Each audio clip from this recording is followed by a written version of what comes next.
king of Macedon accession, in the 24th day of the Macedonian month Dios, which probably corresponds to the 25th of October 336 BC, while at Aegia attending the wedding of his daughter, Cleopatra, to Olympias's brother, Alexander I of Epirus, Philip was assassinated by the captain of his bodyguards, Pausanias, who, according to Diodorus, was also his lover. As Pausanias tried to escape, he tripped over a vine and was killed by his pursuers, including two of Alexander's companions, Perdiccas and Leonidas.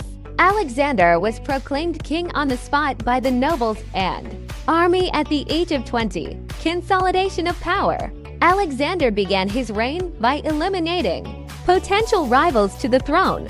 He had his cousin, the former Amyntas IV, executed. He also had two Macedonian princes from the region of Lyncestus killed for having been involved in his father's assassination, but spared a third, Alexander Lyncestus. Olympias had Cleopatra Eurydice and Europa, her daughter by Philip, burned alive.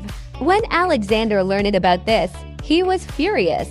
Alexander also ordered the murder of Attalus, who was in command of the advance guard of the army in Asia Minor and Cleopatra's uncle.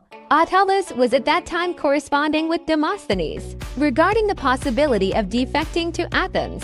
Attalus also had severely insulted Alexander, and following Cleopatra's murder, Alexander may have considered him too dangerous to be left alive. Alexander spared Rhodeus, who was by all accounts mentally disabled, possibly as a result of poisoning by Olympias. News of Philip's death roused many states into revolt, including Thebes, Athens, Thessaly, and the Thracian tribes north of Macedon.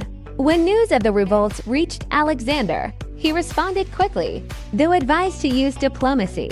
Alexander mustered 3,000 Macedonian cavalry and rode south towards Thessaly. He found the Thessalian army occupying the pass between Mount Olympus and Mount Ossa, and ordered his men to ride over Mount Ossa. When the Thessalians awoke the next day, they found Alexander in their rear and promptly surrendered, adding their cavalry to Alexander's force.